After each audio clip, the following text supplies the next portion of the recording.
Right, so I'm here with Cathy Garner, who is an equine masseur, and we're going to ask her some questions about massage. So, Cathy, can you tell us how you got into massage and what you love about your job? So, God, I've always wanted to do it straight from school, but I thought you had to go down the whole human route, and I'm not very academic, so I went down the whole grooming and went working for myself with horses. And then had a lot of horses that I was rehabbing myself, because horses break a lot. Found it really interesting. And also when I was working on yards, I found I was really interested in all the vet visits and the physio visits, and I tried to do a little bit of coaching myself and found instead of like looking more at the riders, I was looking more at the horse and thinking, you don't look quite right, or you don't look happy in your work. And then while I was rehabbing Mikey, my homebred horse, when he had some sarcoids removed, I found this equine massage course. So I rung up about it and she said, no, you just need experience. Which you had lots which I'd had with the horses. So this was 4 years ago.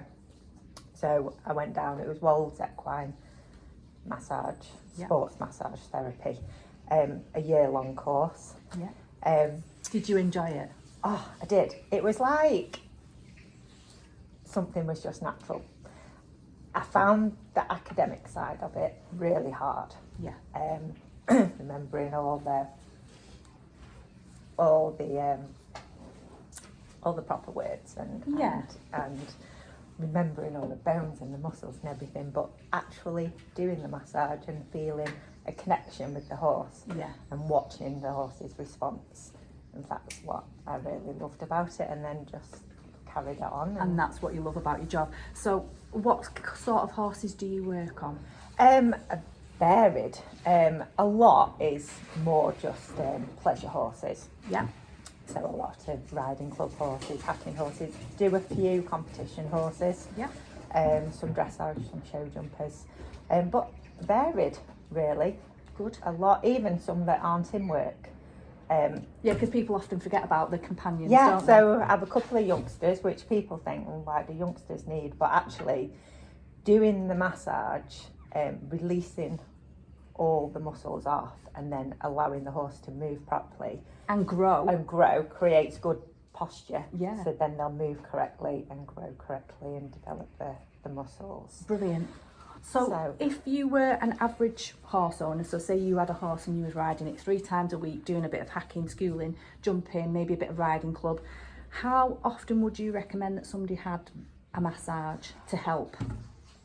About every 4 to 8 weeks, I'd say. As well as then you could do little exercises yourself at home. You could do some basic massage stretching, you could do carrot stretches as well, and then get someone in. About like every 8 weeks. And then just someone to check that the horse is okay, going in the right direction, and then again giving you some little tips, because it's more of a preventative measure. So little and often is the way to go, and then obviously the more that the owner can do, and then you get your professional in to just check the horse over, give it a once over, and then obviously help the owner in between. Okay, so what's your favourite, or what area would you find is most commonly affected in your normal riding horses? What would you say? The 3 places, I reckon. Back, hindquarters, glutes and shoulders. Okay, right. And so when you come and you do your routine, you can then give the owners things to help out with loosening the shoulders and things like that in between your visits? So I can give them a good massage, help release everything off, keep them supple, and then give the owners some exercises to strengthen the core, strengthen the glutes, and then supple the shoulders and strengthen the shoulders up as well. Good. What is your favourite part about the job? Got to be the horse's response.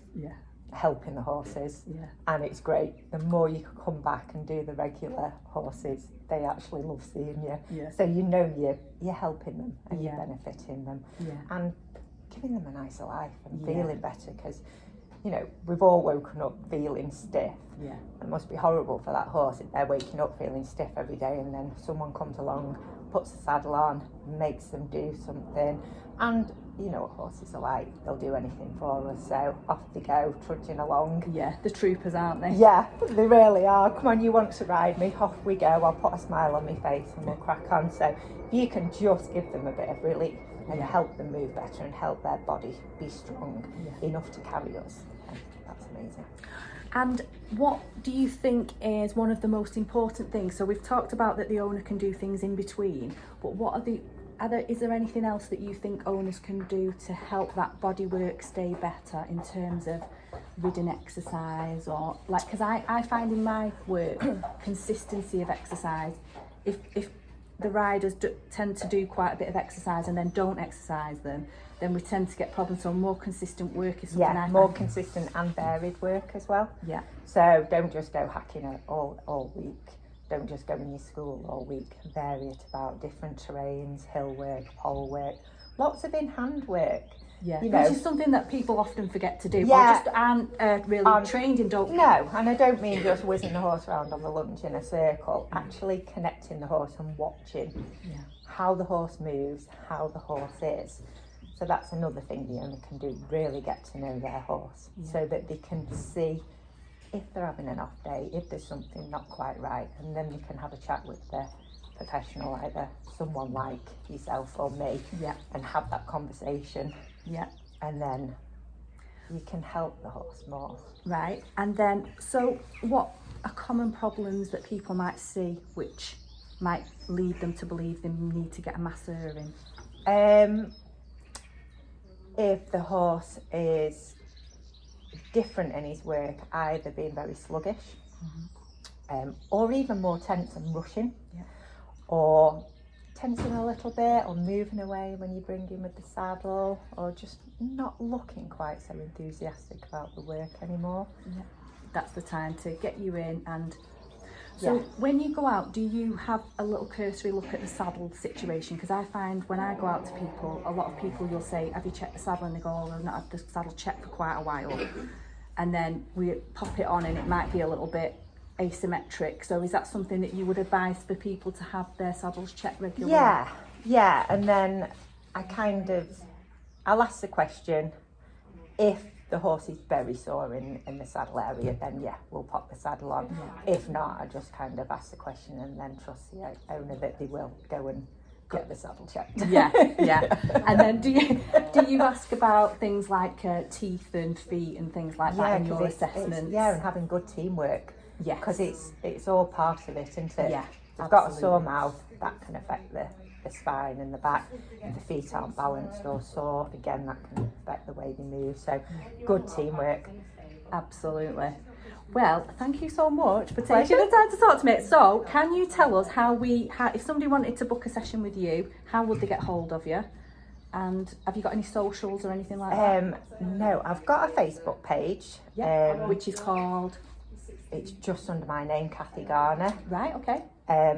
Email cathygarner.esmt@gmail.com. Okie doke. Or can I leave my number? Yeah, can you leave your number? Or my number is 07894 149 851. Super. Thank you so much for taking the time to talk to me about that. That's great.